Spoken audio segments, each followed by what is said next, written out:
ผมทำงานทุกวันไม่เว้นด้วยตัวผมเป็นนักสืบสวนช่วงเวลาต่อจากนี้ไปเข้มข้นทุกข่าวสารกับรายการเอิ้นให้ลุกปลุกให้ตื่นมั่นใจกับลูกเขยลาหาข่าวมาฝอยสู่ฟังของเรามาเร็วกันเถิดแม่เอวกลมข่าวใหม่ๆสดใสทุกตอนโปรดรับฟังบางอ่อนข่าวร้อนๆของผมเกิดเป็นผู้หญิงนี่แสนลำบากใจจริงๆนะเธออ้าวทำไมล่ะเธอก็อย่างที่ฉันเป็นอยู่เดี๋ยวนี้แหละปวดท้องน้อยปวดบั้นเอวทรมานจริงๆซื้อกาโน่หน่อยค่ะซื้อกาโน่นะครับซื้อกาโน่นะคะจะต้องรีบไปซื้อมาแล้วล่ะกาโน่จำชื่อกาโน่คนรุ่นใหม่ใช้กาโน่ยาน้ำว่านชักมดลูกกาโน่จัดจำหน่ายโดยบริษัทเวชภัณฑ์ยากาโน่ป๊อกซอฟตี้เครื่องหมายการค้าตรามือรับเหรียญทองยกสุดท้ายยาป๊อกกล่องสีเขียวตรามือรับเหรียญทองใช้บรรเทาการปวดเมื่อยตามกล้ามเนื้อเคล็ดขัดยอกยาป๊อกน้ำมันยาป๊อกกล่องสีเขียวตรามือรับเหรียญทองบรรเทาการปวดเมื่อยเคล็ดขัดยอกมีจำหน่ายตามร้านขายยาทั่วไปโรคฤทธิ์ดวงทวารหนักเป็นแล้วทรมานเริ่มต้นจากมีอาการคันบริเวณขอบรูทวารและมีอาการปวดท่วงทวารหนักถ้าปล่อยไว้นานอาจมีแผลเป็นรูปกลีบมะเฟืองและเป็นหนอกคล้ายเดือยไก่มีเลือดไหลซึมถ้าเป็นมากจะถ่ายออกมาเป็นเลือด3 ก๊กมาแล้ว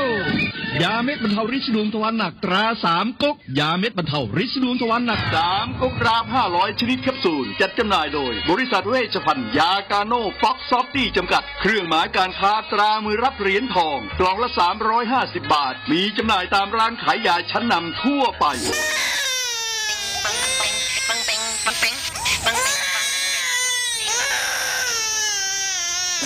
ลูกแอบให้เป็นไข้ไปหาหมอช่วยด้วยช่วยหน่อยคุณหมอไปคลินิกนายแพทย์จามิกรหรือว่าหมอดอดใจดีตั้งอยู่ตรงข้ามตลาดสดศรีเชียงใหม่ไปมาหาง่ายตรวจรักษาโรคทั่วไปเด็กผู้ใหญ่ผู้สูงอายุความดันเบาหวานตรวจน้ำตาลในเลือดโรคทางเดินอาหารทางเดินหายใจปวดกล้ามเนื้อคอกระดูกเสื่อมมีวิตามินบำรุงผิวบำรุงร่างกายบริการส่งตรวจเอ็กซเรย์คอมพิวเตอร์ตรวจคลื่นแม่เหล็กไฟฟ้าไปคลินิกนายแพทย์จามิกรอยู่ตรงข้ามนาตลาดศรีเชียงใหม่ตรวจดีมีมาตรฐานบริการเหมือนญาติพี่น้องเปิดบริการสู้มือต้องไปหาหมอดอดใจดีสอบถามได้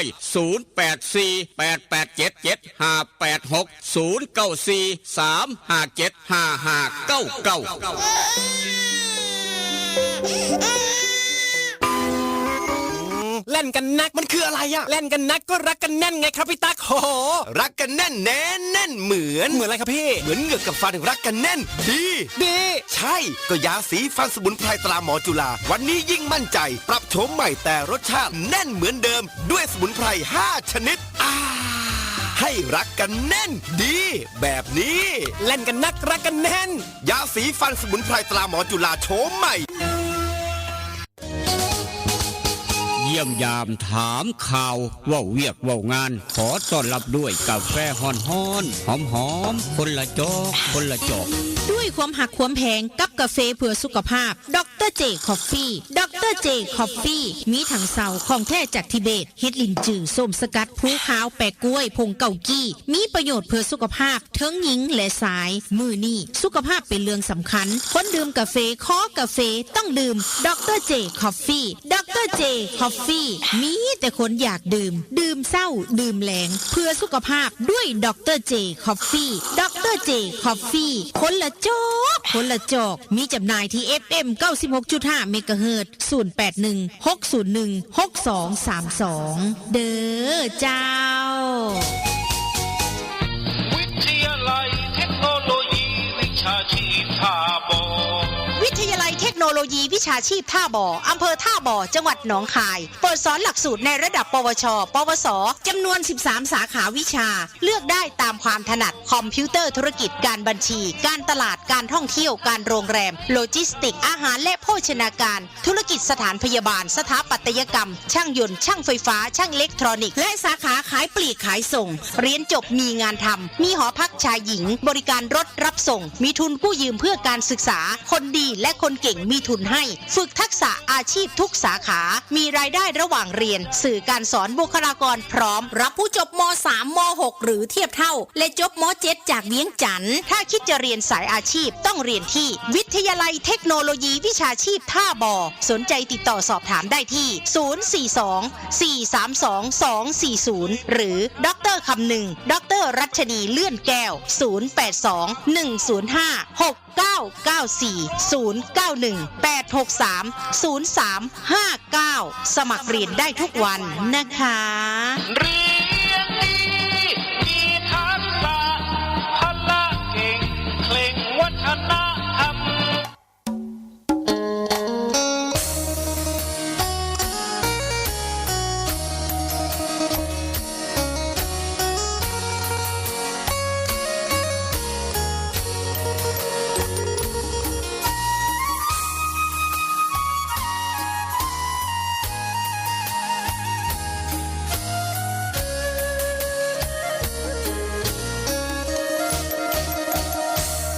นั่ง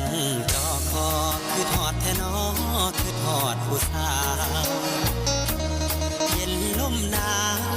กินข้าวแรงแล้วยังบ่นอน2 ทุ่มครึ่งเอารูปผู้สาวเบิ่งแล้วอ่อนสอน3 ทุ่มก่อนเปิดใต้หมอนเอาจดหมายมาอ่านนั่งโกโซคือทอดพะโล้เฝ้าแต่รำพึงพอตีหนึ่งเฝ้าคิดถึงคำเคยเว้ากัน2 คล้อยเขียนจดหมายน้อยไปถึงนุ่งคราน3 ผ่านอ่านทบทวนแล้วเขียนใหม่อีกทีคิดฮอดอีหลีเพราะอ้ายนี้บ่เคยหักใครคือทอดหลายเพราะขวัญใจเจ้าคือชีวีคือทอดสิเป็นสิตายเพราะห่างไกลกันนานเป็นปีคิดฮอดทุกวินาทีลมหนาววีอ้ายแห่งคิดฮอดแองนั่งส่งลงหลับบ่ลงกระวนกระวายตี5เลยไปย้อนคิดหลายสายตาอย่างแข็งหนาวเย็นจ้อยลมวอยวอยคิดฮอดแห้งแห้ง6 โมงเช้าตะเวนแดงแดงคิดฮอดคำแพงจนสอดแจงจางตา อย่านอนตื่นสาย อย่าอ้ายทำกิน อย่าหมินเงินหน่อย อย่าคอยวาสนา สุขสบายมันเสมอมันเคือเก่าครับผู้ขาลูกเคยลานามนคนทำข่าว กลับมาเว้านำผู้เจ้าดังเดิม ได้เวลาซ้ำนี่นะแม่ตัวได้เสื้อกันหนาวครับ ได้เสื้อกันหนาวตัวหนาๆครับอากาศเปลี่ยนแปลงหนาวเย็นกว่าเก่าครับ ถ้าอย่ามองเสลดพังพรสวมหน้ากากกันไม่เสแมดล้างมือด้วยเจลล้างมือยาชราใจยากัดตกเป็นหวัดเป็นไอเป็นไข้เป็นหนาวครับป้องกันที่2.5พร้อมไปเรียกไปการไปงานพี่น้องโรคภัยไข้เจ็บหลายขนาดจักโรคยังเป็นโรคยังหลังจากนั้นหอบเอาข้าวเท่าหันซ้อนใจได้ขาทุเทกย่างปกเป๊กปกเป็กข้ามทงกุนมาท่ามกลางอุณหภูมิเศร้ามื้อนี้บ้านเฮา14 องศาครับ14 องศาพี่น้องหนาวเย็นจ่อยๆหนาวก็หมู่ว่านนี่อีกนี่คือสภาพวิฟ้าอากาศเปลี่ยนแปลงแบบปัจจุบันทันด่วนดูแลสุขภาพร่างกายเจ้าของครับโดยความเป็นห่วงกับบริการเอิญให้ลูกปุ๊กให้เดินทางเก่า 16.5 ลูกขณะรายงานโตอย่างเป็นทางการทางเวียงจันทร์กับ14สีช่องไม้กับ14เสาร์มื้อนี้เสาร์วันอาทิตย์ครับ14 องศาเซลเซียสเอาละครับบ่ว่าหนาวบ่ว่าเย็นครับ นอกจากไฟฟ้ามอดไฟฟ้าดับลูกขลาดมากคือเก่ารายงานโตวอย่างเป็นทางการมาพร้อมกับยาสีฟันหมอจุฬากาแฟดรเจพี่น้องเวียงจันทร์ศูนย์ใหญ่อยู่ห้านขายยาใสสะอาดตลาดแรงหนองด้วงอยากได้ยาสีฟันหมอจุฬาทั้ง2สูตรดั้งเดิมสูตรเอกตากาแฟดรเจพร้อมสำหรับเวชภัณฑ์ยากาโนปอกซอฟตี้จำกัดทุกอย่างทุกแนวครับบ่ว่ากาโนบ่ว่าปอกบ่ว่าสบู่ซอฟตี้ยาทายพยาธิไวโซนิก3กกดาบ500แบบแคปซูลกินง่ายทุกร้านขายยาทั้งเวียงจันทร์มีขายหาซื้อง่ายฝากพี่น้องไว้บัดสู่คนก็แล้วกันเวชภัณฑ์ยากาโนปอกซอฟตี้จำกัดทั้งฝั่งไทยกับทุกร้านขายยามีขายเวชภัณฑ์ยากาโนปอกซอฟตี้จำกัดปุ๊บพี่น้องหูจักปราบโรดปอกกับกาโนหูจักดีปัญญังขวัญใจคนเฮ็ดเวียกหนักขวัญใจพี่น้องเกษตรกรนอกจากนั้นครับอาบน้ำยามใดใส่สบู่ซอฟตี้ถึง3สูตร3สีพี่น้องไปหาซื้อมาใส่สบู่ซอฟตี้ลงห้วยลงหนองหาปูหาปลาคันย่านหอยคันกัดย่านหอยคันกินอะไรก็ว่ากันไปคันแข้งคันขาคันค่ายครับอาบน้ำด้วยสบู่ซอฟตี้กองสีเหลืองฝากพี่น้องไว้เหงื่อไหลไข้ย่อยอาบน้ำด้วยสบู่ซอฟตี้กองสีเหลืองลุงเรื่องฟาร์มาสีชมัยก็มีขายหาซื้อง่ายฝากพี่น้องทั้งเวียงจันทร์ครับอยากได้คำจักเส้นคำเส้นน้อยเส้นใหญ่แหวนวงน้อยวงใหญ่คำมันก็แพงคักแพงแน่พี่น้องเอ้ย73,000กว่าแล้วครับเมื่อวานก็ขึ้นไป4,500 บาท73,000กว่าละกำลังจะฮอด74,000ละนี่คือทองหนักบาทหนึ่งนี่ครับนี่ทองรูปประพันธ์1 บาท73,000กำลังจะฮอด74,000แพงปะได้กะยาพอปูเมียาเตรียมมัดแขนเอาลูกไผ่ซื้อมาไว้เรียบร้อยไปเอาอยู่ใส่ห้านขายคำแม่กองแพงคำผิวตลาดเศร้านครหลวงพอเท่าแม่เท่าเตรียมมัดแขนเอาลูกเขยเพิ่งได้ลูกเขยน้ำเพิ่นดีใจคักจะได้ลูกเขยพอเท่าแม่เท่าเตรียมท้องไว้คือกันไปเอาอยู่ใส่ห้านขายคำแม่กองแพงคำผิวตลาดเศร้านครหลวงครับแต่ว่าอยากได้น้ำปลาปรุงรสแซ่บนัวคั่วยิ้มพุงพอเท่าแม่เท่าเตรียมไว้ให้ลูกเขยไปรับไปก้อยสู้กิน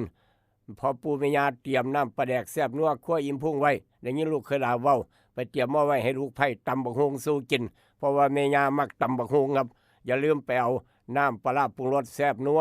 คั่วอิ่มพุ่งมาเตรียมใส่งานดองก็แล้วกันงานดองเอาลูกเขยงานดองเอาลูกไผ่น้ำปลาปรุงรสแซ่บนัวคั่วอิ่มพุ่งครับเบอร์โทรศัพท์เบอร์นี้ทางเวียงจันทร์โทรหาผู้จัดการใหญ่เพิ่น552022820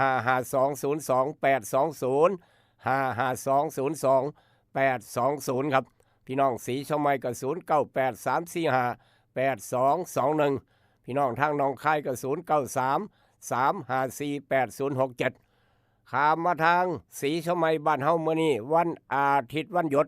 คุณหมอดอดเปิดคลินิกตามปกติครับภาคเช้า 8:30 นฮอดเที่ยงยามมื้อแลง 5:00 นฮอด 2:30 นหลวงพี่หลวงพ่อทุกวันศีลน้อย8 คำ15 คำไปรักษาฟรีกับคุณหมอดอดจะดีคลินิกนายแพทย์จามิกรเบอร์จองคิว0836769581ครับ0836769581ได้ยินแล้วก็บอกต่อกันไปนอกจากนั้นออกจากคลินิกนายแพทย์จามิกรเดินทางต่ออยากได้เนื้อไปลาบไปก้อยอยากได้เนื้อไปลาบไปก้อยไปซุ่มไปแซวกันฉลองวันเกิดวันไข้วันเกิดหรือว่างานบุญงานการกุศลมื้อนี้บ้านโน้นสวรรค์บ้านดอนกอบ้านโน้นสวรรค์วัดศรีเทพดารามเพิ่นมีบุญพระเวทมื้อเนี่ยยามมื้อเว้นเบิ่งหมอลำซิ่งทางบ้านโน้นสวรรค์ตำบลหนองปลาปากอยากได้เนื้อไปลาบไปก้อยเอาอย่าลืมมัดเอาอยู่อูดเนื้อสดทางโค้งบ้านพันเผามื้อนี้เบิ่งหมอลำม่วนกันแน่นอนทางบ้านโน้นสวรรค์วัดศรีเทพดารามผู้ใหญ่เด่นกับสวัยน้อยเจ้าของรถไถคันโก้กำลังไปเตรียมงานอยู่ครับกรรมการหมู่บ้านกำลังเตรียมห้านหมอร้องหมอลำอยู่ให้พี่น้องได้ไปม่วนไปซื่นกันทางบ้านดอนกอน้อยหรือว่าบ้านโน้นสวรรค์นั่นละวัดศรีเทพดารามมีบุญพระเวทบุญประจำปีมื้อนี้ม่วนแน่นอนครับอยากได้เนื้อไปลาบไปก้อยติดต่อมาเอาได้ทางอูดเนื้อสดทางโค้งบ้านพันเผากิโลละ200 บาทเนื้อสดเฮ็ดใหม่ๆอย่างนี้เราก็บอกต่อกันไปจากอูดเนื้อสดของเสียอูดใจเกินล้านคูณ2ครับเดินทางต่อออกจากโค้งบ้านพันเผาได้เนื้อเรียบร้อยเอาหนังไปฉายครับ เอาหนังไปฉายอยากได้หนังต้องแอร์ภาพยนตร์บ้านหัวไส้ครับแอร์ภาพยนตร์บ้านหัวไส้นี่คือมองแปลวหนังไม้สายเพียง 3,500 บาทก็แล้วบุญพระเวียดได้คือกันย่ำมื้อเว้นเบิ่งหมอลำซิ่งย่ำมื้อคืนเบิ่งหนังจากแอร์ภาพยนตร์บ้านหัวไส้ 3,500 บาทหนังสอดแจ้งจังปังก็แล้วบุญพระเวียดได้คือกันเดินเศร้าขึ้นมาฟังเทศมหาชาติต่อแน่นอนบ่ครับแอร์ภาพยนตร์บ้านหัวไส้เด้อพี่น้องเด้อในพื้นที่3อำเภอทาบอศรีเชียงใหม่โพธิ์ตาก 3,500 บาทเท่านั้นสอดแจ้งจังปังต่างอำเภอคิดราคาตามทางไกลครับนี่สำหรับพี่น้องบ้านคุ้มเจียมปางบ้านเจียมปางคุ้มเจียมปางวัดเจียมปางคุ้มเจียมปางก็ไปเอาหนังเรียบร้อยครับสอดแจ้งจังปังคือกันจากแอร์ภาพยนตร์บ้านหัวไส้เดี๋ยวแจ้งให้ทราบเว้าสู่กันฟังในช่วงต่อไป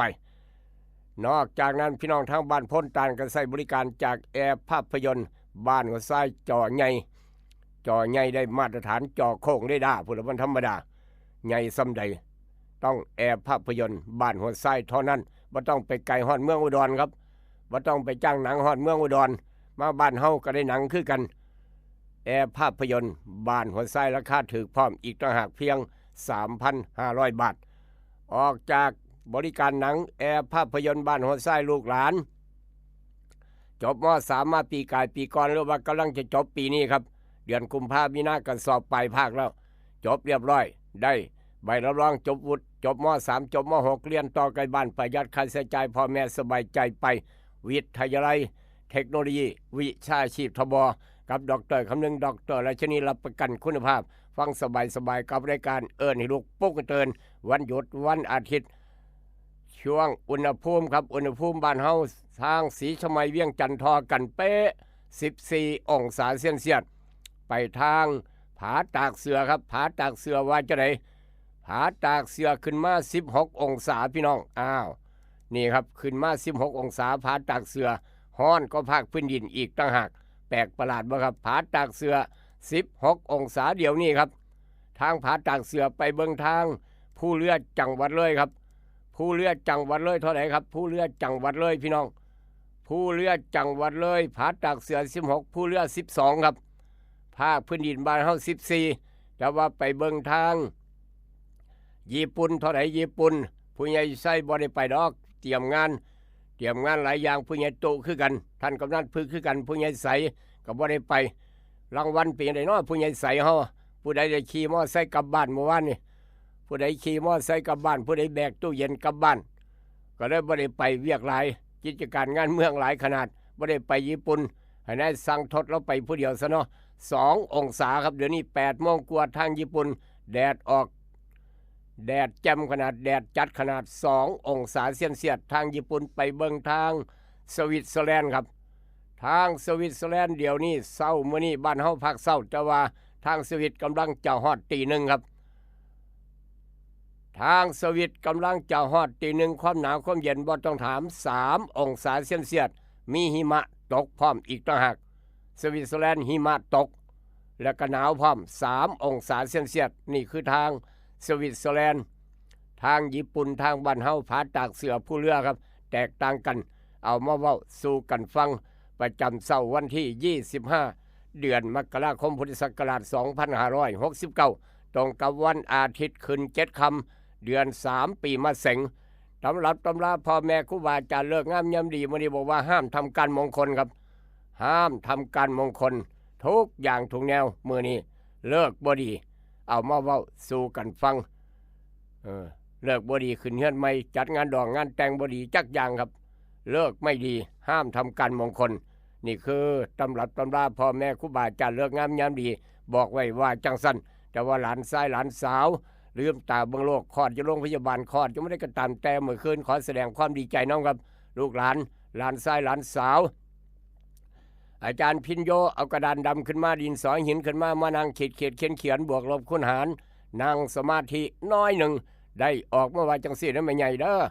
ดวงวาสนาของหลานชายครับใหญ่ขึ้นมาบักคำน้อยเฮาใหญ่ขึ้นมาหลานชายผู้นี้มีความเจริญก้าวหน้าทางด้านสังคมมีมิตรสหายมากหมู่หลายเพื่อนหลาย มีการศึกษาดีมีความรับผิดชอบสูงเป็นคนมีเสน่ห์เจรจาเป็นเลิศเฉลียวฉลาดมักเรียนหนังสือผู้หลักผู้ใหญ่ให้การช่วยเหลืออนาคตแจ่มใสสร้างหลักปักฐานได้เร็วหลานชายผู้นี้ใหญ่ขึ้นมาจะมั่งคั่งด้วยทรัพย์สินเงินทองยิ่งนักแลนี่คือดวงวาสนาคนได้หลานชายครับดวงวาสนาบักคำน้อยเฮาเอาบันทึกความทรงจำไว้ให้ลูกหลานติดตามผลงานอาจารย์พิโยพันสำหรับพี่น้องบ้านเฮาเจ้าคอยได้หลานสาวครับได้หลานสาวได้อีกน้อยใหญ่ขึ้นมาคุณตาจ๋าคุณยายจ๋าโอ้ยพี่น้องสอนนำนี่คือหลานสาวออดซอกเก่งขนาดบาดเนี่ยใหญ่ขึ้นมาหลานสาวผู้นี้จะเป็นคนรูปร่างหน้าตาดีหน้าตาสวยมักสวยมางามมีเสน่ห์ผู้ชายเห็นผู้ชายมักผู้หญิงน้ำกันเห็นกันยังมักมีคนอุปถัมภ์มักเรียนหนังสือมักศิลปะการตกแต่งนุ่มนวลเป็นตาหักมักการสมาคมหมู่หลายเพื่อนหลายขนาดติดต่อเจรจาทางการค้าดีปัญญังคู่ครองซอยเสริมเรื่องฐานะความเป็นอยู่ยิ่งนักแลบ่ทุกข์บ่ยากยิ่งนักแลนี่คือหลานสาวหลานชายเกิดมาตั้งแต่6:01 น.บอกว่าพี่น้องทางฝั่งไทยพี่น้องทางนครหลวงเวียงจันทร์ครับได้ลูกได้หลานพ่อแม่ครูบาอาจารย์บอกไว้ว่าจังสั้นครับก็ลองพิจารณาเบิ่งแต่ว่าที่นี่แน่เลี้ยงในน้ำนมแม่เอาคักๆเอาแคนๆกระโลดสมองจะได้ดีปัญญาจะได้เลิศขอแสดงความดีใจน้ำอีกรอบหนึ่งสำหรับพี่น้องบ้านเฮาเจ้าคอยที่เกิดวันอาทิตย์คนเกิดวันอาทิตย์เท่าเฮืองเกิดวันอาทิตย์ทางตลาดสนมอนครับยกมือไว้คนเกิดวันอาทิตย์เท่าเฮืองยกมือไว้เท่าหมอนร้องเพลงแฮปปี้เบิร์ธเดย์ทูยูเสียนมีโอ้โหเขาเปียกเส้นมีแซ่บขนาดเด้อเท่าเฮืองขอบคุณหลายครับนี่เราส่งมาให้ทางนครหลวงเวียงจันทร์ขอบบุญขอบคุณหลายคนเกิดวันอาทิตย์มื้อนี้เท่าเฮืองเราเกิดวันอาทิตย์หลายคนเกิดวันอาทิตย์เดินแต่เช้าหนึ่งเขาใส่บาตรผู้ใดนอนเตือนเสือเทวดาเพิ่นจมเอาเท่าหมอนอย่าเฝ้าคุยเท่าเฮืองก็เรากำลังตั้งใจฟังเอากาแฟดร.เจไปพร้อม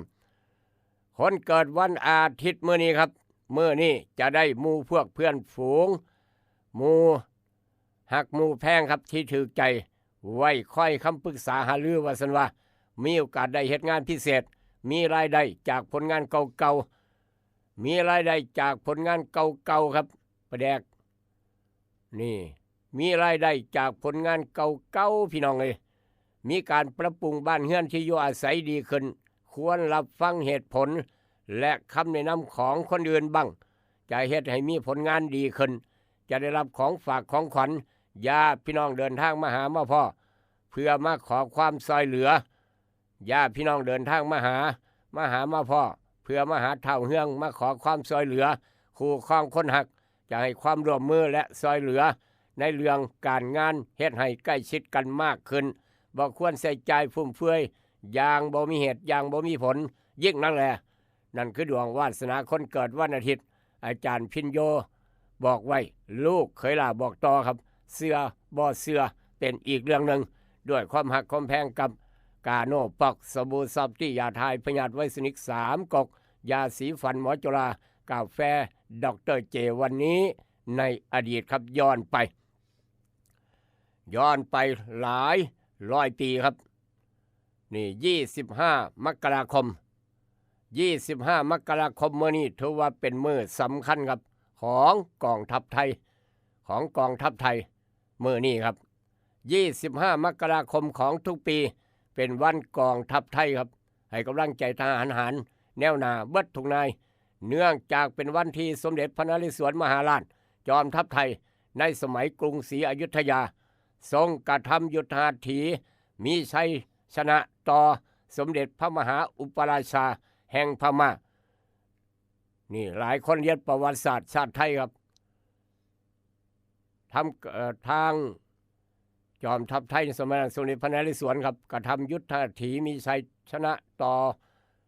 สมเด็จพระมหาอุปราชาแห่งพม่าและ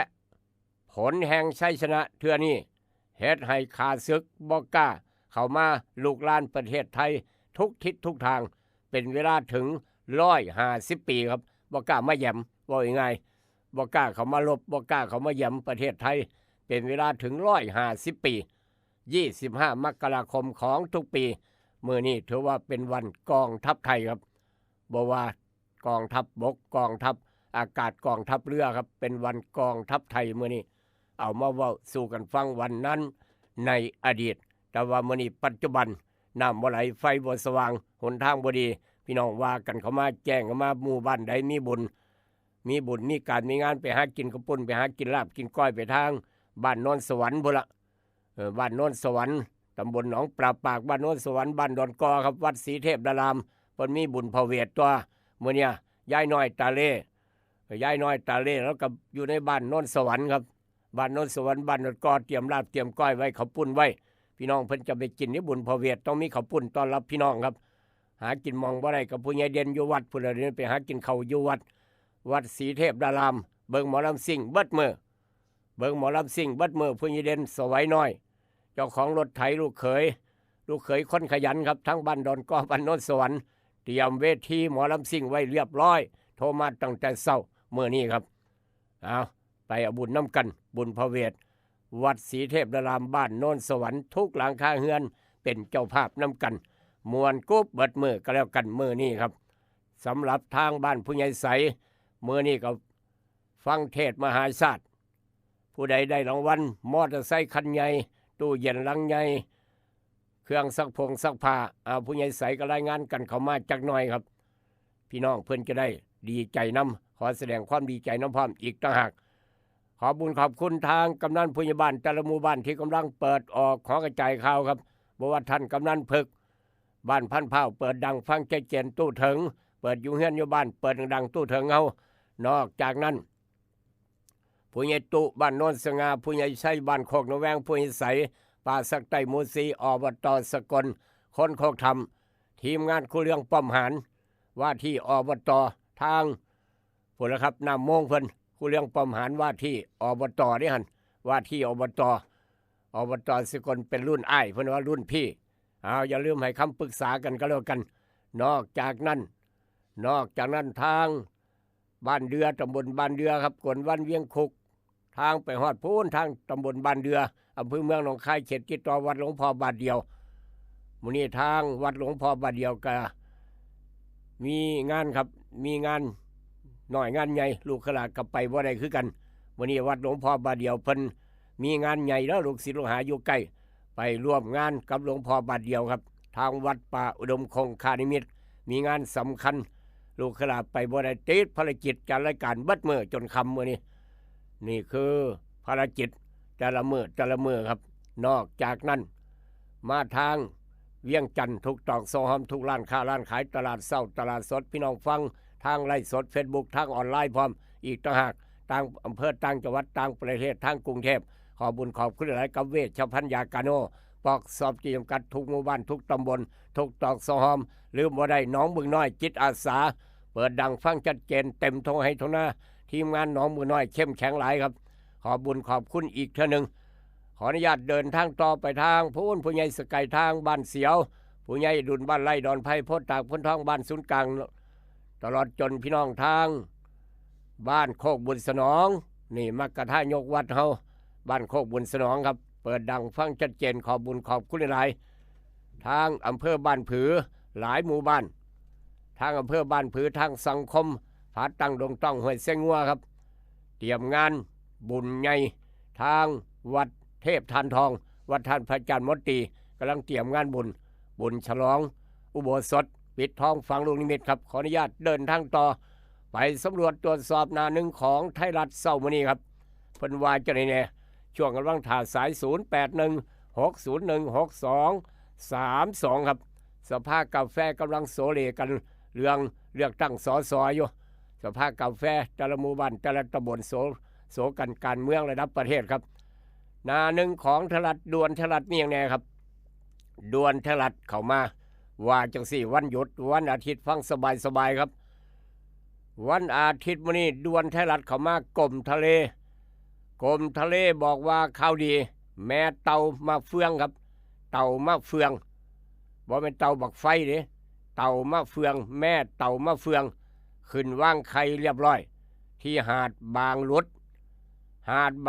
จังหวัดพังงาครับวางอยู่ขึ้นมาวางไข่อยู่ทรายครับอยู่ทรายพี่น้องป๊าดโถไข่เต่าบักเฟืองตัวนี้ ไข่เต่ามะเฟืองไข่เต่ามะเฟืองมาวางไข่จากไข่สีขาวป้าดโทหลายครับหลายขนาดนับประวัติบ่ไหวกัน1 2 3 4 5โอ้โหหลายแม่เต่ามะเฟืองขึ้นวางไข่เรียบร้อยอยู่หาดบางรถจังหวัดพังงาได้ขยายพันธุ์ครับนอกจากนั้นกอบต่อไปครับว่าจังไดพี่น้องบ่อยากเห็นบ่อยากพ่อบ่เคยได้ยินก็ได้ยินครับอันนี้บ่เคยพ่อกับพ่อเกิดมาเพิ่งเห็นนี่แหละพี่น้องเอ้ยเกิดมาเพิ่งเห็นเกิดมาเพิ่งได้ยินจนตาเล่ยายน้อยบ้านก็อายุป่านนี้ก็เพิ่งได้ยินคือกันฟังรายการนี่ลูกปุ๊กกระตือนแม่นหยังครับเคนรถไฟแล่นมาเคนขนาดยักษ์ทับรถไฟครับเคนขนาดยักษ์ทับรถไฟเคนถล่มอันนี้คือกันไม่หยังทับหยังระบาดเนี่ยโอ้ยพี่น้องไอ้จังสิวายจังไหนเนาะเกิดมาเพิ่งเห็นครับรถเคนครับเคนยกหยังครับยกบ้านนอกดาวพี่น้องเข้าใจเขาว่าบ้านนอกดาววะเคนยกขึ้นไปยกบ้านนอกดาวยกเทเลอร์ขึ้นไปข้ามกำแพงเคนอาศัยยกได้หลายที่บ้านนอกดาว4 ตัน5 ตันยกได้สบาย10 ตันได้สบายบ้านนอกดาวครับยกขึ้นไปปรากฏว่าจักไปพลาดท่าใดครับจักไปพลาดท่าใดบ้านนอกดาวยกเทเลอร์อยู่กลางอากาศกำลังจะลงตั้งปรากฏว่าสายฮัดบ้านนอกดาวครับหลุดเคนล่วงยกบ้านนอกดาวครับปรากฏว่าบ้านนอกดาวตกลงมาจากเคนครับมาทับบ้านบ่แม่นนอกดาวบ้านปัจจุบันของนายขอมุนเอเร่บ้านนอกดาวมาทับบ้านคนปัจจุบันครับว้ายจนตื่นหยบเคนยกบ้านนอกดาวตกลงมาล่วงลงมาทับบ้านอยู่ข้างล่างจากบ้านนายขอบ้านไผ่ดมุนเอเร่ครับบ้านต่อบ้านทับกันบ้านเนี่ยจังสี่ก็มีครับเคนทับรถไฟก็ตายมาแล้วหรือว่ารถเคนล่วงลงมาทับรถยนต์ก็มีมาแล้วอันนี้บ้านทับบ้านครับบ้านนอกดาวทับบ้านปัจจุบันอยู่ข้างล่างมุนเอเล่โอ้ยประเทศไทยเกิดหลายรูปแบบเนาะอันนี้บ่เคยพ่อกับพ่อบัดนี้ป้าดทอบ่อยากเห็นบ่อยากยินพร้อมอีกต่างหากโอ้ยพี่น้องเอ้ยบ้านนอกดาวทับบ้านปัจจุบันอยู่ข้างล่างก็เจออุบัติเหตุได้คือกันบ่มีเครื่องบินตกใส่แล้วนี่บ่มีเครื่องบินตกใส่บ้านนอกดาวตกใส่บ้านปัจจุบันมุนเอเร่ครับบ่อยากเห็นบ่อยากพ่อโอ้ยอยู่แถวใดบ้านใดเมืองใดมาโพดมาเหลือเถอะเนาะป้าดโถมุนคักมุนแน่พี่น้องอยู่แถวใดล่ะนี่แถวบ้านใดเมืองใดมันก็โพดเนี่ยบ่เคยพ่อกับพ่อเนี่ยบ่เคยได้ยินก็ได้ยินบ้านเนี่ยบ้านนอกดาวตกลงมาทับบ้านปัจจุบันครับอยู่ในเขตเทศบาลนครขอนแก่นอยู่ในเขตเทศบาลนครขอนแก่นจังหวัดขอนแก่นครับคักบ่พี่น้องเหตุการณ์เกิดหมู่บ้านนี่เกิดหมู่บ้านครับ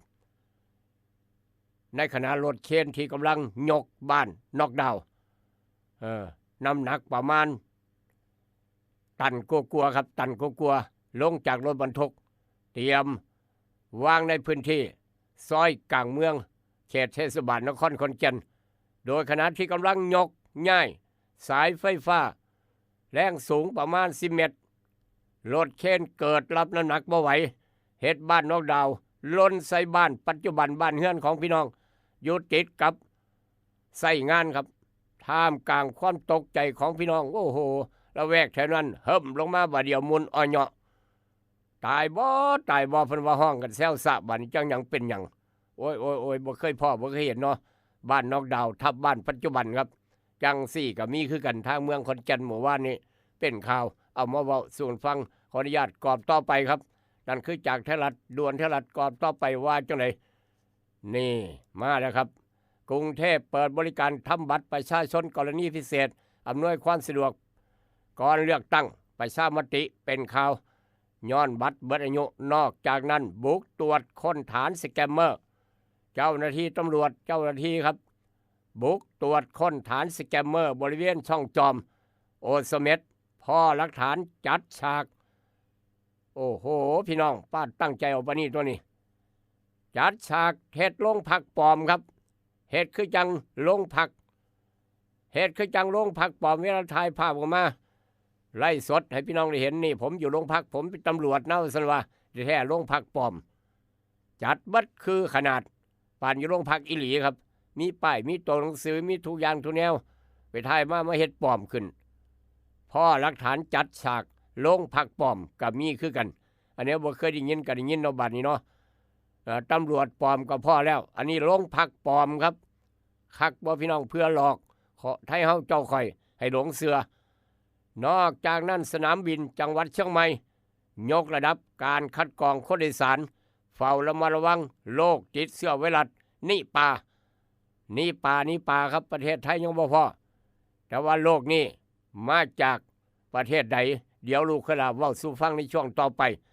โรคติดเชื้อไวรัสนิปานอหนูสลีปอปลาสลาหอหีบไม่กระลันครับนิปาอันตรายอีกแล้วบ่เป็นโควิดนี่นิปาครับมาจากข้างข้าวพี่น้องมาจากข้างข้าวเพราะฉะนั้นถ้าพี่น้องเห็นหมากกล้วยผลหมากรากไม้อยู่ในป่าอยู่ในดงหรือว่าอยู่สวนเห็นหมากกล้วยถือเจาะพี่น้องอย่าไปกินครับอย่าไปเสียดายผลไม้ถือเจาะข้างข้าวมากินไปหน่อยนึงอะนะพี่น้องอย่าไปกินเด้อผลหมากรากไม้ที่พวกหนูแทะกระรอกแทะหรือว่าข้างข้าวแทะบ่ว่ากล้วยสุกบ่ว่า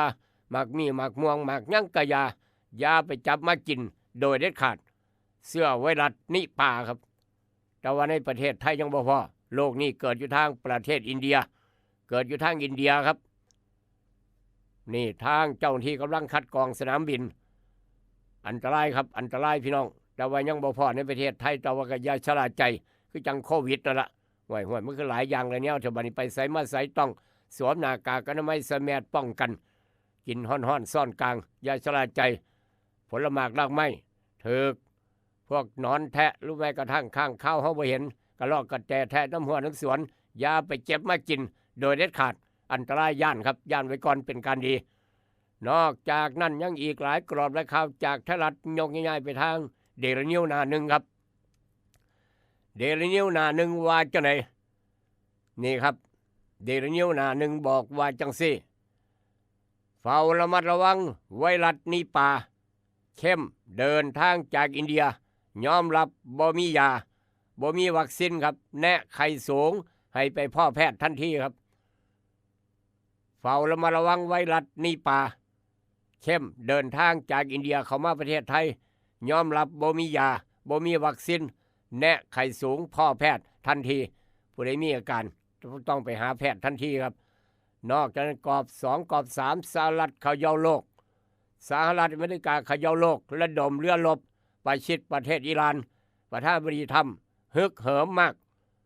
ลบออกจากแผนที่ให้ได้ปาดโถว่าโพดเมื่อเหลือธบาลนี้เนาะโอ้ยอย่าเกิดเด้อสงครามโลกครั้งที่3อย่าเกิดภาวนาซอยกันพ่อแม่ครูบาอาจารย์ซอยลิโตนล้าน้อยเพิ่งเกิดใหม่ใหญ่รุ่นครับนอกจากนั้นรถไฟสายอีสานแลนมือแรกผวาพนักงานชะลอความเร็วจุดเหตุมรณะเค้นถล่มพนักงานชะลอความเร็วครับคนขับรถไฟต้องซ่ารถไฟสายสารแลนมือแรกผวาย่านฮอดผ่านจุดนั้นย่านไว้ท่าดีครับอากาศระบายแย่ฝุ่นพิษกระจายกรุงเทพปริมณฑล11จังหวัดอ้วมยาวถึง31มกรานี่คือเกี่ยวกับ PM 2.5 ครับเอามาเว้าสู่กันฟังอันใดดีมีประโยชน์กอบร่องกอบย่อยว่าจะได้ครับกอบร่องกอบย่อยอัยการจังหวัดปาดคอดับสยองอัยการจังหวัดถูกปาดคอตายสยองสลดค่ารถยนต์ไฟฟ้าคาดว่าป่วยเครียดงานครับสหรัฐระดมเรือรบประชิดอิหร่านทำประกาศชัดเจนลบออกจากแผนที่โลกปาดโถอิหร่านครับทำว่าจังสั้นเปิดเดินรถไฟสายอีสานเสือล่างแลนแข็งแห้งครับผวาชะลอความเร็วผ่านจุดเค้นถล่มเป็นข่าวนอกจากนั้นเพื่อไทยชูนโยบายเด็ดสร้างเศรษฐีใหม่ รับเงินล้าน9คนต่อมือกาการันตีเบิ่งงบภาษีแจกได้ฉลุยแฮลุ่มทรัพย์ประชานิยมสุดตรงนี่คืออีกกรอบหนึ่งข่าวหนึ่งจับตาไวรัสนิปาคัดกรองเข้มจากอินเดียบอกว่าบ่มียารักษาบ่มีวัคซีนเผยผู้ใดไข้สูงไข้ขึ้นสูงปวดหัวฟ้าวไปหาแพทย์ทันทีครับอย่าประมาทกันแล้วกันพี่น้อง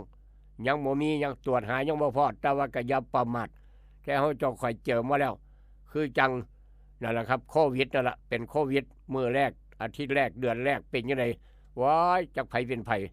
เป็นตาย่านคักเอามาเว้าสู่กันฟังครับอันไหนดีมีประโยชน์นำไปคิดนำไปใส่อันไหนบ่ดีเอาไปทิมแม่ลงแม่น้ำโขงไปหาเบิ่งหมอลำซิ่งไปหากินลาบกินก้อยไปหากินกระปุ่นทางบ้านดอนกอนนนสวรรค์มื้อนี้เพิ่นมีบุญเผาเวททางบ้านดอนกอนนนสวรรค์เป็นเจ้าภาพใหญ่น้ำกันคนมักเบิ่งหมอลำซิ่งไปทางวัดศรีเทพดารามเดี๋ยวก็มาพอกันกับอาหารสมองยามมื้อเช้า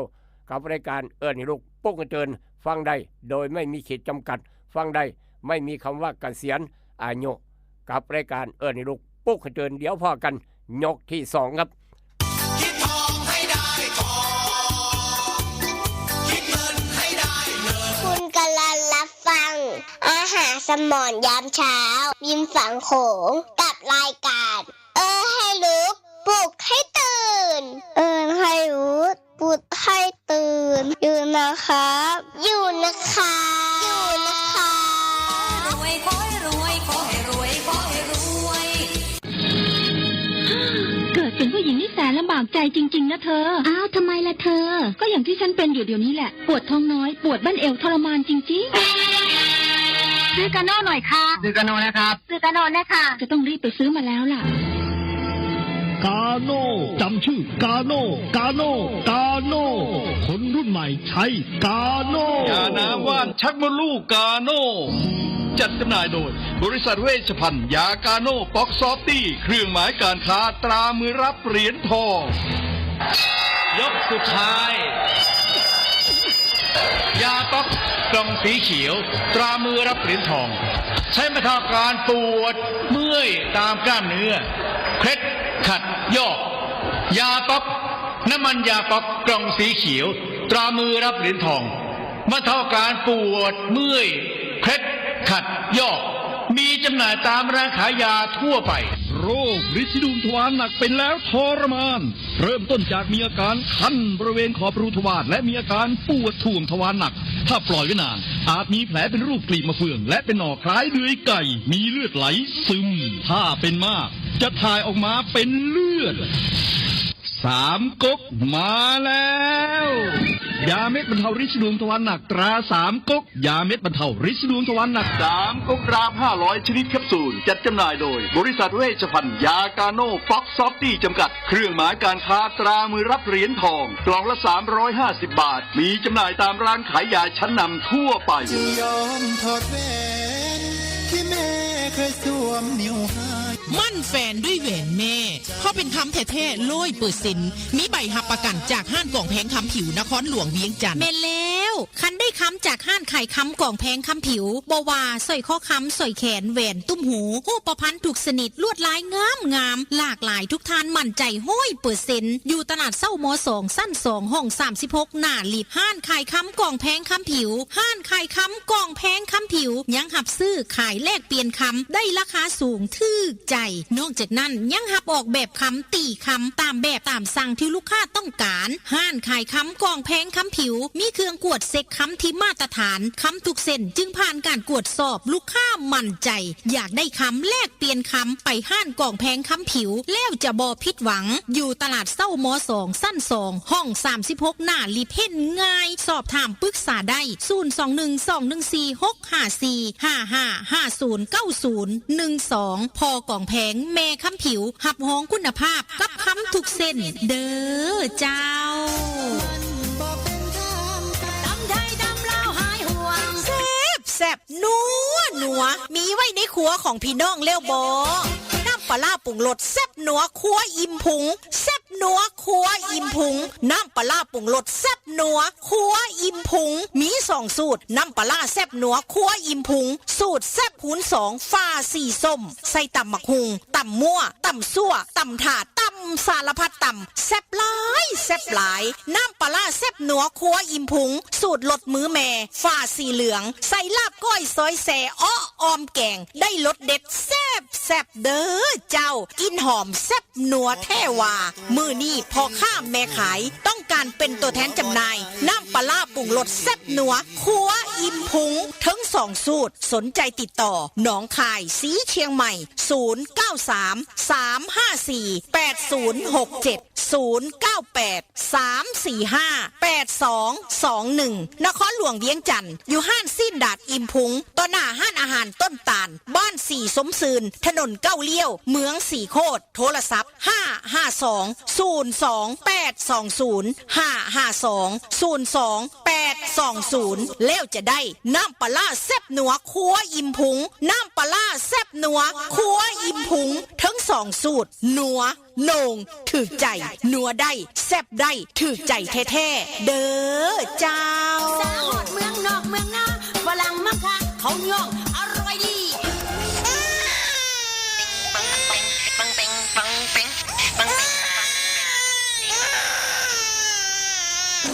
ลูกแอวลูกให้เป็นไข่ไปหาหมอ ช่วยด้วย ช่วยด้วย ช่วยหน่อยคุณหมอ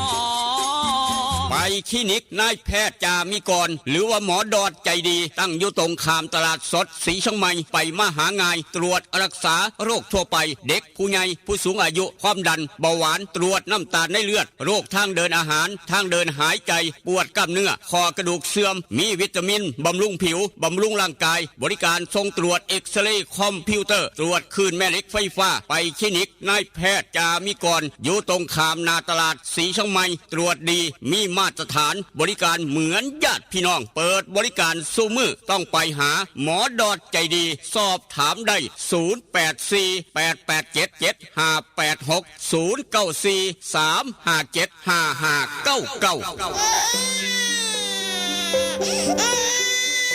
นั่นแหละครับลูกหลานใครให้แอลเป็นหวัดเป็นไอเป็นไข้เป็นหนาวตัวห้อนชิงห้อนครับพี่น้องไปใส่บริการก็ได้มืออื่น8คำครับมืออื่น8คำวันสินน้อยหลวงพี่หลวงพ่อเก็บคดีป่วยเป็นหวัดเป็นไอก็ไปใส่บริการก็ได้ทุกวัดอยู่ทางคลินิกนายแพทย์จามิกรรักษาฟรีครับรักษาฟรีมืออื่น8คำมืออื่นวันจันทร์8คำครับ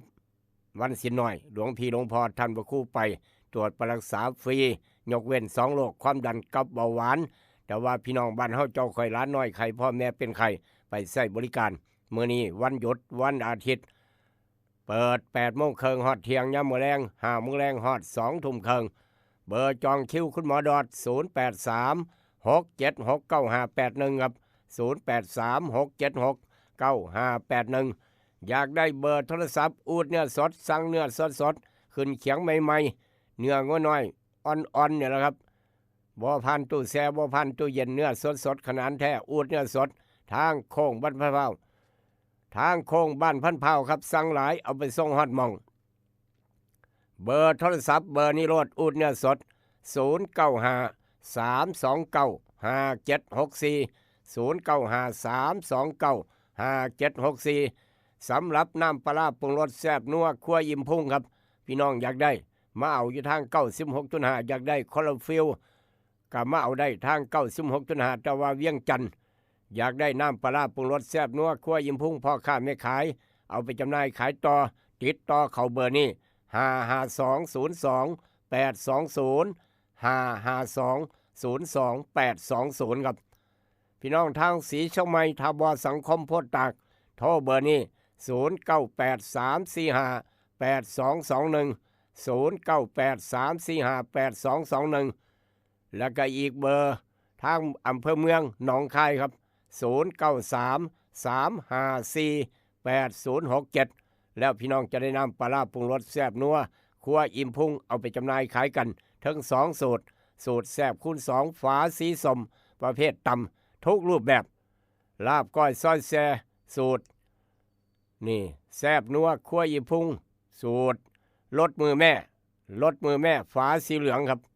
จะได้น้ำปลาร้าปรุงรสแซ่บนัวครัวอิ่มพุงถึง2 สูตรเอาไปจำหน่ายขายกันได้ไปกินน้ำเฮือนน้ำบ้านน้ำเถียงหน้าน้อยตำบักฮุงซุ่มกันแซ่บปันยังใส่ลาบใส่ก้อยยกให้น้ำปลาร้าปรุงรสแซ่บนัวครัวอิ่มพุงถือใจพี่น้องคนมักลาบมักก้อยมักประเภทตำร้านตำบักฮุงร้านลาบร้านก้อยสั่งไปจำหน่ายขายต่อได้เอาไปใส่ตำบักฮุงได้สูตรแซ่บคูณ2กับสูตรรสมือแม่น้ำปลาร้าปรุงรสแซ่บนัวครัวอิ่มพุงซื้อนี่พี่น้องจะได้จำไว้ตลอดไปแล้วก็กินตลอดไปผู้ใดก็แซ่บนัวครัวอิ่มพุงตั้งแต่บัดนี้เป็นต้นไปครับดังนี้เราก็บอกต่อกันไปแล้วก็เมื่อกี้ได้รับโทรศัพท์จากท่านรองสังครับรองสังโทรศัพท์กันเข้ามาบอกว่าไม่แก่นคูณครับบ่แม่นมนแคนแก่นคูณนี่พี่น้องไม่เป็นท่อนท่านรองสังตัดไว้อยู่ข้างบึงกำแพงครับเป็นไม้แก่นคูณบ่ไม้แก่นมะขามไม้แก่นคูณครับยาวเป็นท่อนเพิ่นเตรียมไว้เฮ็ดเสาแต่ว่าพี่น้องบอกว่ามีรถซูซูกิสีขาวรถกระบะน้อยซูซูกิขาวขนมาทางบ้านพันเผาพี่เราว่าซั่นว่าขนมาทางพันเผาเพิ่นเอาไปเผาทานบ่หรือเอาไปอีหยังให้เอาขึ้นไปไว้หม้องเก่าซะเด้อเพราะว่าเพิ่นจะได้เอาไปเฮ็ดเสาครับเฮ็ดเสาอย่างดีพุ่นละลงสแลกลงแดกเกอร์พุ่นละเพิ่นเตรียมไว้เฮ็ดเสาเจ้าของเพิ่นน่ะผู้ใดไปขนเอาไปเผาทานบ่หรือจะเอาไปให้แม่ตู้เคี่ยวหมากก็บ่ฮู้จักละเพราะว่าเป็นไม้แก่นคูณครับกรุณาขนไปขึ้นไว้ซะเจ้าขอบพระคุณเป็นอย่างสูงเพราะว่าเพิ่นมีวัตถุประสงค์บ่แม่นเอาไปทิ่มเด้กองเอาเหยาะย่นบ่ทิ่มครับเตรียมไว้เฮ็ดเสาครับเตรียมไว้เฮ็ดเสาไม้แก่นคูณที่หายากเพิ่นจะเอาไปเฮ็ดเสารถซูซูกิน้อยสีขาวไปขนเอาแล่มาทางบ้านพันเผาพี่น้องว่าซั่นว่าอยู่บึงกำแพงครับถ้าผู้ใดเห็นผู้ใดพ่อผู้ใดขนไปกรุณาขนคืนไปให้หม้องเก่าซะเพราะว่าเพิ่นจะไปเฮ็ดเสาครับมีประโยชน์ดีก็ไปเผาทานเอานี่คือเพิ่นแจ้งมาลูกขลาบอกต่อเว้าสู่กันฟังครับ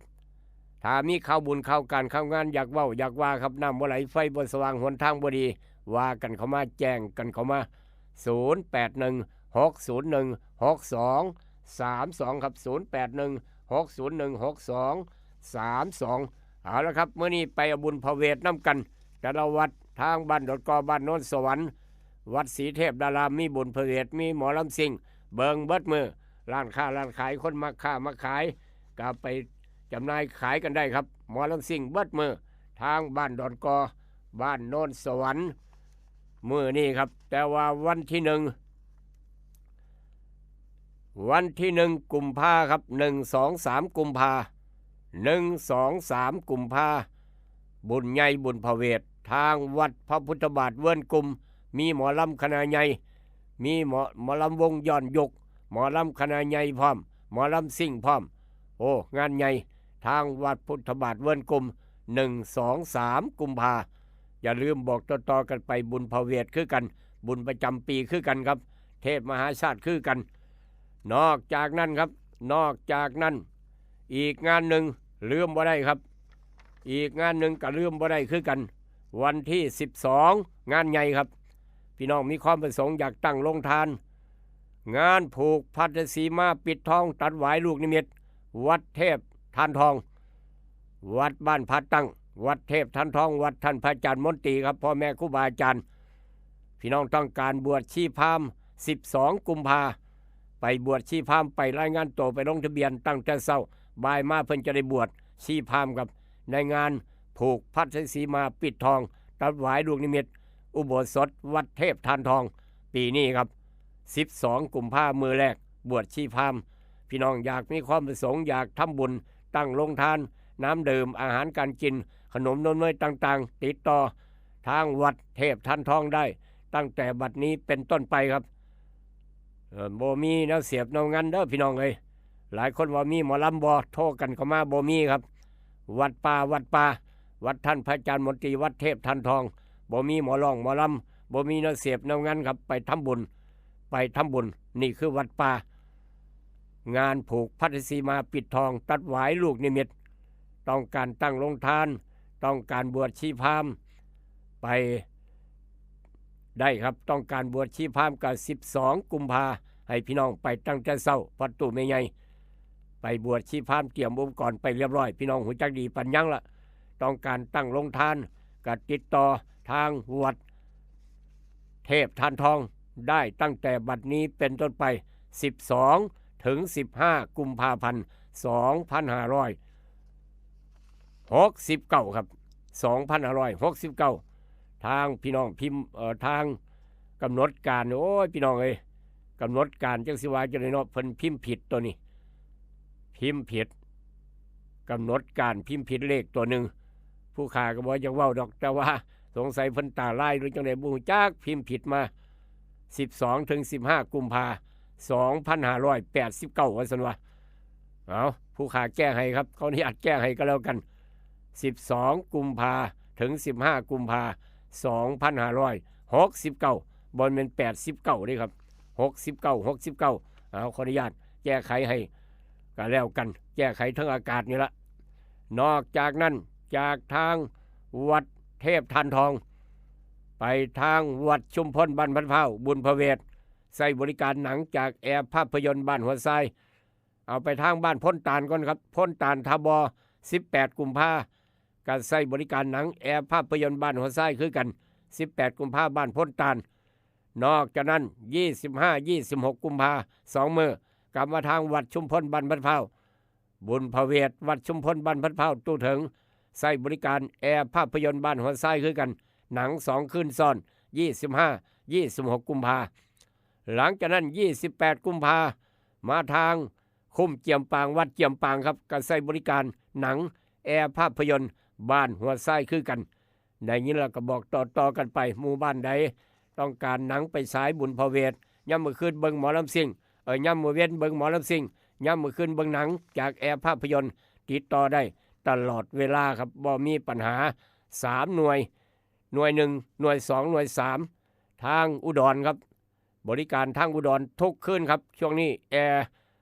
เฒ่าแก่แอร์เฮาเดินทางเข้าเมืองอุดรสู่คืนทางอุดรบ่มีว่างบริการหนังเพราะว่าบุญพระเวทหลายครับเพิ่นใช้บริการหนังตลอดทางเมืองอุดรหลายๆอำเภอหลายๆหมู่บ้านได้ออกงานตลอดช่วงนี้แอร์ภาพยนตร์บ้านหัวไซครับ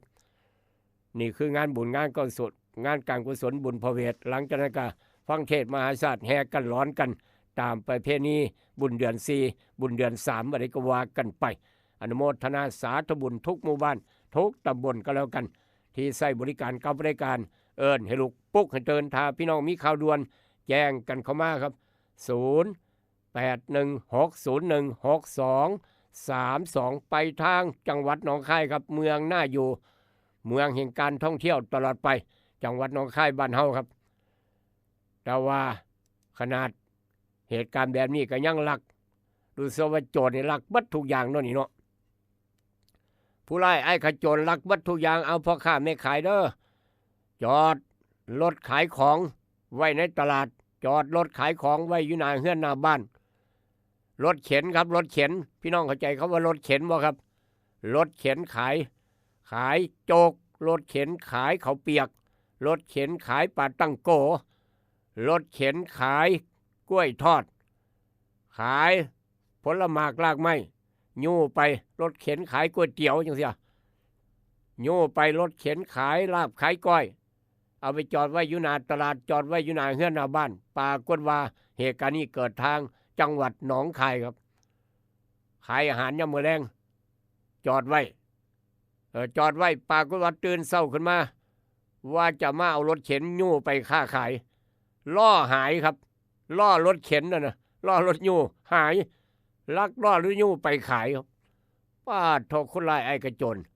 ว่าโพดมาเหลือที่เนาะเหตุการณ์นี้เกิดทางหนองคายเด้อพี่น้องเด้อสายข่าวก็จับเด็กรายงานกันเข้ามาผู้ใดลักไปผู้ใดเมาล้อรถเข็นไปเอามาส่งแม่ป้าแน่เอามาส่งแม่ป้าแน่แม่ป้าบ่มีเงินซื้อหาเช้ากินค่ำว่าซั่นว่าลักล้อรถเข็นครับลักล้อรถยู่ ที่เป็นรถเข็นขายของอยู่น้ำตลาดย่อมมาเศร้าก็โยไปย่อมมาแรงก็โยกลับบ้านประมาณนั้นรอดถึกลักไปออดหลอดเหลือแต่ตัวถังโยบ่ได้ระบันได้ไปหาซื้อใหม่นี่คือคนร้ายครับลักแม้กระทั่งล่อรถเข็นเอาไปขายใส่ระบาดนี่คือปัญหาครับลักแค่นี้ก็ติดคุก3 ปีได้คือกันเด้อคำว่าลักทรัพย์นะครับตำรวจกองเมืองหนองคายกำลังตามหาคนร้ายเบิ่งกล้องวงจรปิดมาดำเนินคดีตามกฎหมายต่อไปสายข่าวก็จับเหล็กรายงานกันเข้ามาครับจากเหตุการณ์ลักล่อรถเข็นพ่อค้าแม่ค้านำร้านค้าตลาดนัดตลาดแรงตลาดเศร้าไปทางอุทาหรณ์สอนใจกับรายการเอิญให้ลูกปุ๊กให้เตือนอันนี้ก็รถน้อยขับกับบากว่าคักแล้วทางหนองสองห้องถือขาตายครับถือวิสามันถือตำรวจวิสามันตายขับรถกระบะมีหลังคาเรียบร้อยขนยาบ้าหลายล้านเม็ดอันนี้คันน้อยพบขับคันน้อยตำรวจเห็นขับคันใหญ่ตำรวจเขาบ่สงสัยคันใหญ่ไม่หยังล่ะครับห่วย10 ล้อพุ่นแล้วเอารถ10 ล้อขนยาบ้าครับป้าดโทบัดเนี่ยรถกระบะก็ว่าใหญ่มอไซค์ก็ว่าใหญ่แล้วครับหลอกสายตาตำรวจเอา10 ล้อขนนึกว่าเป็นรถขนส่งขนยังครับขนยาบ้าบ่หน่อยบ่หลายเสียงไปในรถ10 ล้อ4,700,000 เม็ดขับ10 ล้อหนีตำรวจเอาตรวจจอดขับหนีครับ10 ล้อขับหนีปานว่าสิแล่นเร็วกว่ารถกระบะเนาะรถสายตรวจตำรวจแล่นเร็วกว่าขับหนีตำรวจครับตำรวจบอกจอดบ่ยอมจอด10 ล้อนี่ครับนี่ป้าทน10 ล้อมันแล่นเร็วคักเร็วแน่ทุกบัดไปบ่รอดจอดบ่ถึงครับผลที่ท้ายความปังงางตกลงไปในน้ำรถ10 ล้อเพราะว่าขับหนีตำรวจไว้ไปบ่เป็นครับตรวจในรถยางพ่อยาบ้า4,700,000 เม็ดเหตุการณ์นี้เกิดอยู่ไสมาโพดบ่เหลือขับ10 ล้อขนยาบ้าหนีตำรวจได้จังใดคนขับรับสารภาพผมได้ค่าจ้าง300,000 บาทเขาว่าซั่นว่าค่าจ้างครับเอายาบ้าไปขายเป็นยังคือหนีตำรวจว้ายผมก็ย่านถูกจับมาแล้วครับขับ10 ล้อหนีตำรวจเสียหลักตีลังกาคว่ำลงน้ำครับไปบ่ได้เรียบร้อยยอมแพ้ถูกจับพร้อมอีกต่างหากนั่นเห็นบ่ล่ะเป็นจังซานเหตุการณ์นี้เกิดทางจังหวัดลพบุรีครับมื้อวานนี้ได้เงินค่าจ้าง300,000ยังบ่ได้เงินค่าจ้างจ้อยกระสอบเป็นกระสอบปาดโทบ่แม่นกระสอบปุ๋ยตัวนี้เป็นกระสอบยาบ้าครับอ้าวเป็นข่าวห้ามเอาเป็นตัวอย่างใหญ่ปานใดก็ยาน้อยปานใดก็ยาถูกจับคือเก่าแล้วครับจากเหตุการณ์นั้นมาทางเหตุการณ์นี้นี่ครับแม่เฒ่ากำลังดีใจครับแม่เฒ่ากำลังดีใจย้อนหยังแม่เฒ่าได้ลูกเขยต่างประเทศลูกสาวพามายามบ้านลูกสาวของแม่เฒ่าพาสามีต่างประเทศพาผัวฝรั่งมายามบ้านนี้แม่เฒ่าก็ดีใจแม่เฒ่าก็ดีใจแล้วครับดีใจจังไดว่าเจ้าของได้เขยบ่ทุกข์บ่ยากอีกแล้วบาดเนี่ยบ่ทุกข์บ่ยากปากฏว่ารถกระบะเซามาครับรถกระบะเซามาจากพุละทางสนามบินพุละขับมาบ้านมายามบ้านนี้ลูกเขยฝรั่งเว้ากับแม่เฒ่าก็บ่ฮู้เรื่องดอกแม่เฒ่าก็เว้าภาษาอังกฤษบ่ได้จักสิว่าจังได๋เนาะซิเบลูกเขยก็เพิ่งมาจากต่างประเทศเพิ่งมาเทื่อแรกแต่ว่าลูกเขยขับรถเก่งเนี่ยลูกเขยเนี่ยครับขับรถเก่งลูกสาวก็ว่าผัวหนูขับรถเก่งเด้ออยู่บ้านเราว่าซั่นว่าเอาขับรถเก่งกันได้จัวยามมื้อแลงก็เลยพาแม่เฒ่าไปหากินข้าวจักหน่อยดีใจครับได้มาเห็นแม่เฒ่าเพราะว่าเราเป็นแม่ของเมียเจ้าของฝรั่งเว้าซิเบครับพาแม่เฒ่าไปหากินข้าวปรากฏว่าบ่ชำนาญทางครับลูกเขยฝรั่งจับรถได้ขับเร็วซะแล้วขับรถกระบะบ่ชำนาญทางไปต่ำเสาไฟฟ้าพลิกความตีลังกาว้ายครอบครัวแม่เฒ่าลูกเขยฝรั่งใหม่ตาย1ครับบาดเจ็บ2บ่ได้กินฮอดข้าวนั่นเห็นบ่เป็นซั่นเด้ตาย1ครับตาย1 โทมาโพดมาเหลือพากันไปเที่ยวบ่ชำนาญทางบ่ชำนาญทางครับบ่รู้จักทางบ่เก่งก็เลยล้มหายตายจากเรียบร้อยเหตุการณ์นี้เกิดทางภาคเหนือจังหวัดเชียงใหม่ครับช่วง 11:25 นาทีเป็นจังสั้นเอามาเว้าสู่กันฟังอย่าชะล่าใจอย่าประมาทบาดเจ็บหนัก2ตายคาที1ครับตายคาที1เป็นข่าวเอามาเว้าสู่กันฟังจักหน่อยอย่ามองข้ามความปลอดภัยครับบ่ว่าฝรั่งบ่ว่าไทยตายได้เบิดย้อนอุบัติเหตุจากเหตุการณ์นั้นมาทางเหตุการณ์นี้ครับอันนี้ก็โรงจอดรถไฟไหม้โรงจอดรถเสียหายบ่น้อยบ่หลายหรอกครับรถจอดอยู่ในโรงจอดรถ6คันจอดโรงจอดรถพี่น้องครับว่าโรงจอดรถบ่ครับบ้านเฮือนของพี่น้องแถวนั้นก็ไหม้ไปน้ำกันบาดเนี่ยจากผู้ใดมาเผารถจอดเลี้ยงกันซาบลาบ6คันรวดเรียบร้อยสั่งกิโลขายเขาเสี่ยงกงบ้านเฮือนแถวนั้นก็ไหม้น้ำกันครับเสียหายเป็นจำนวนมากทรัพย์สินเสียหายจากอันไหนเป็นอันใดโชนอยู่ทางภาคเหนือครับเหตุการณ์นี้เกิดอยู่ทางภาคเหนือบ่อยากเห็นบ่อยากพ่อบ่อยากยินพร้อมคำว่าไฟใหม่จะไม่เกิดย้อนหยังกำลังหาสาเหตุครับเป็นข่าวเอามาเว้าสู่ฟังออกจากเฮือนจากบ้านพี่น้องอย่าชะล่าใจหน้าแล้งหน้าหนาวแบบนี้แหละครับไฟใหม่ปักฟืนปักไฟกาน้ำร้อนปักเตารีดทุกอย่างเท่านี้ดังฟืนดังไฟใต้ตารางบ้านใต้เรื่องฝิงดับมอดให้คักๆคอยไปเวียกไปการไปงานต่ออย่าว่าบ่เป็นหยังครับบ่อย่าได้ยินพร้อมเป็นอุทาหรณ์สอนใจเว้าสู่กันฟังจากเหตุการณ์นั้นมาทางเหตุการณ์นี้พาพี่น้องไปวัดจังหน่อยพาพี่น้องไปวัดแต่ละวัดเป็นหยังครับช่วงยามมื้อเช้าหลวงพี่หลวงพ่อออกบิณฑบาตตั้งแต่เช้าตีห้ากว่า6 โมงเช้าออกบิณฑบาต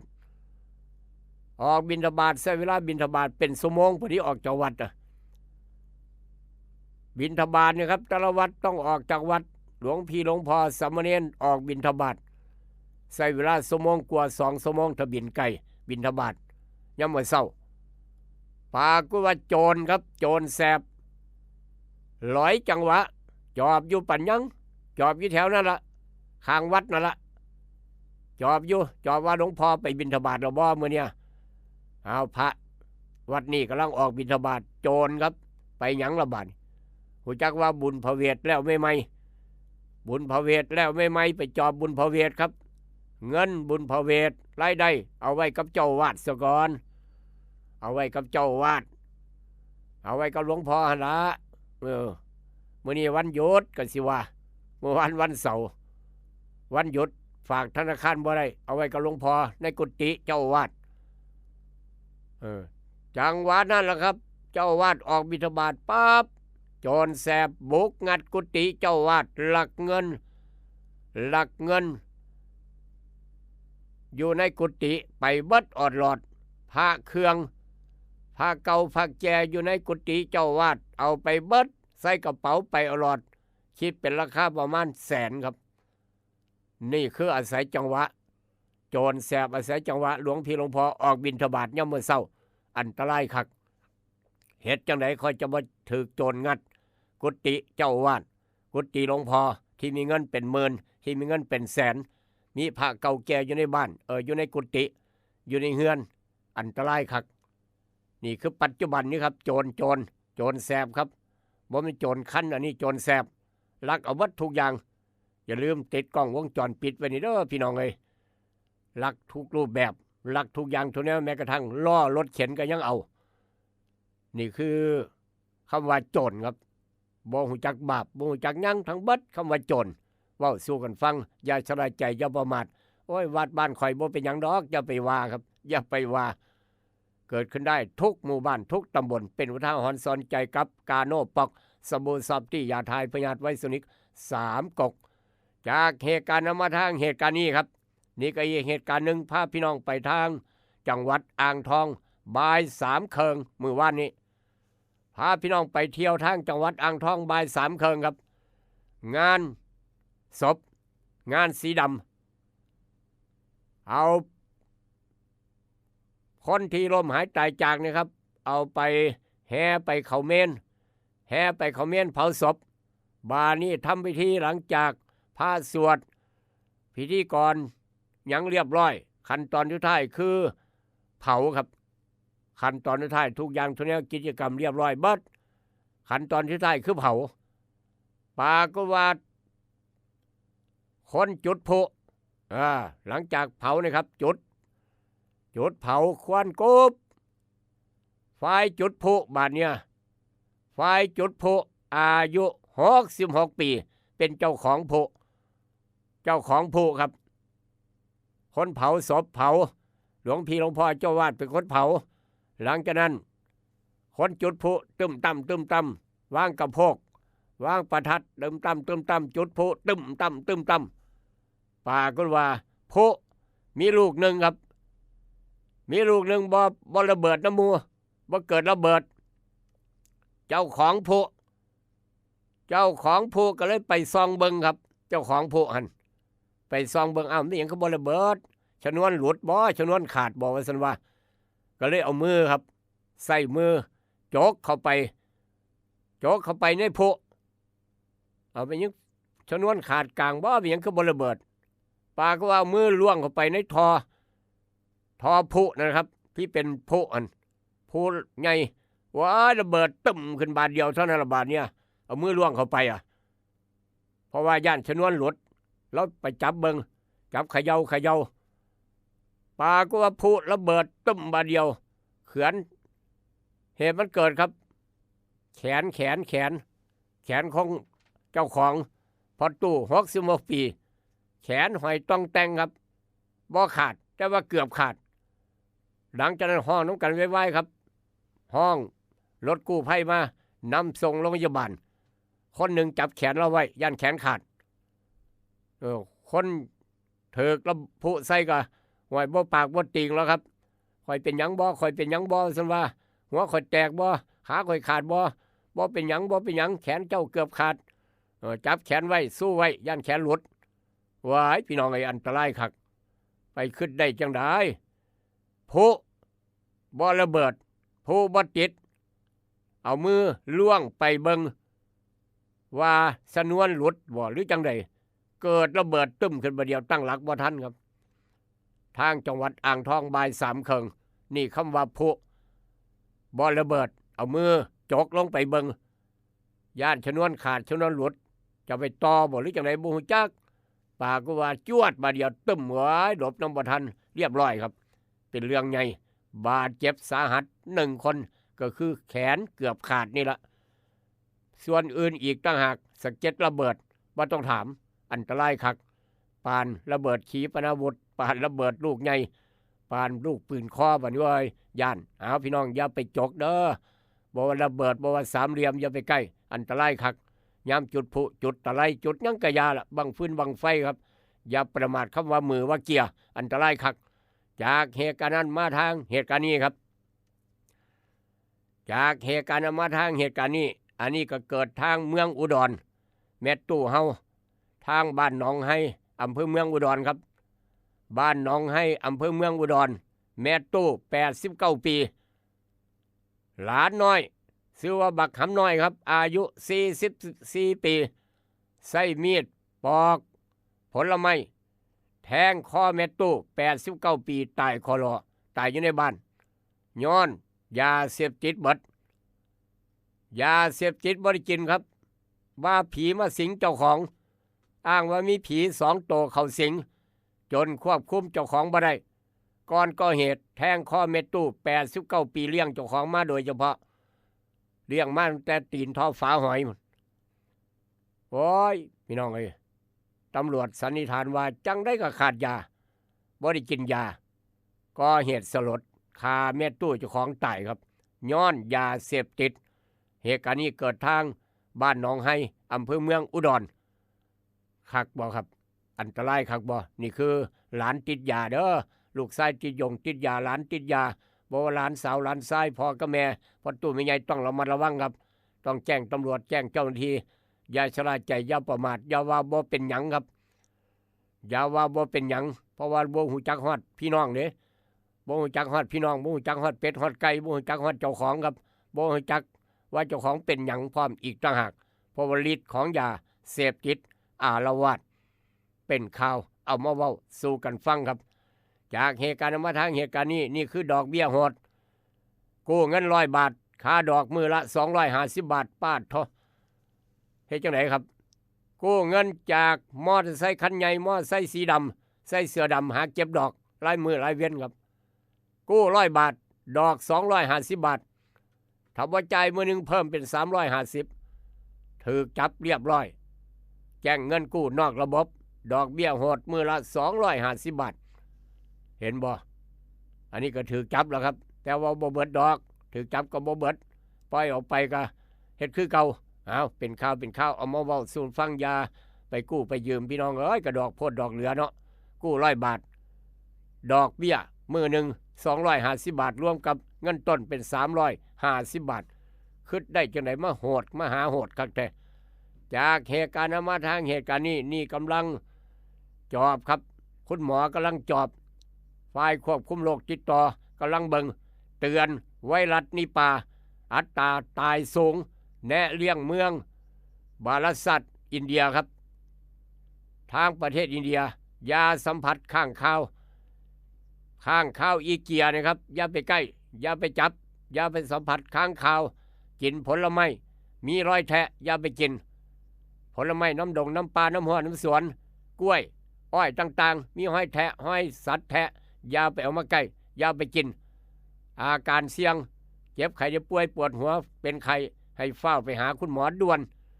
นี่คือจากอธิบดีกรมควบคุมโรคติดต่อครับ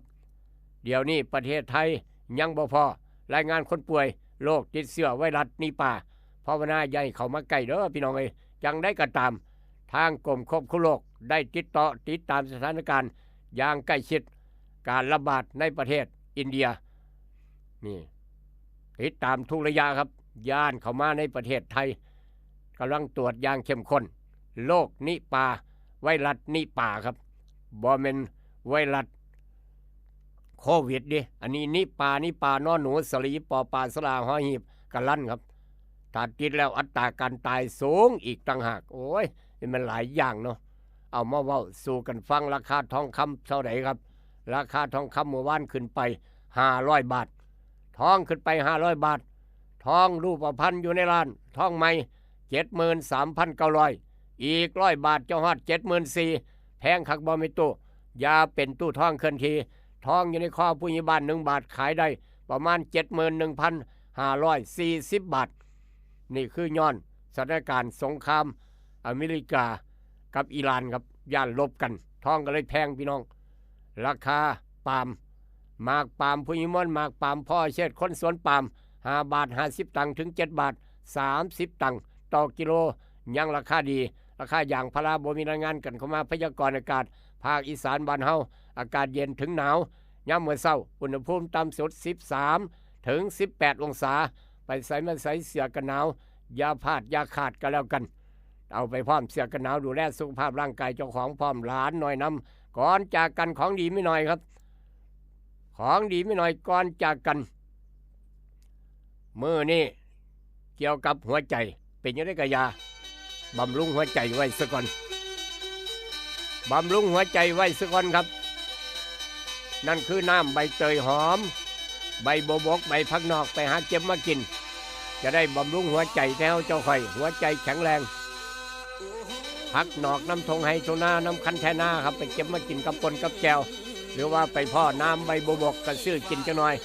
น้ำใบเตยหอมจังเสียหากินง่ายครับน้ำพักนอกใบพักนอกต้นพักนอกใบเตยหอมหากินง่ายเอามาต้มน้ำใบเตยกินบำรุงหัวใจเป็นยาบำรุงหัวใจสมุนไพรไก่โตสมุนไพรไก่บ้านหากินง่ายไปแล้วครับผมร่ำรวยโชคหมานอย่าเจ็บอย่าจนวันนี้วันหยุดวันอาทิตย์ฟังธรรมะจากหลวงปู่เหรียญวัดละโพ8 โมงเช้าฮอด 9 โมงทุกวันอาทิตย์ทาง 96.5 ได้ยินแล้วก็บอกต่อกันไปสวัสดีครับ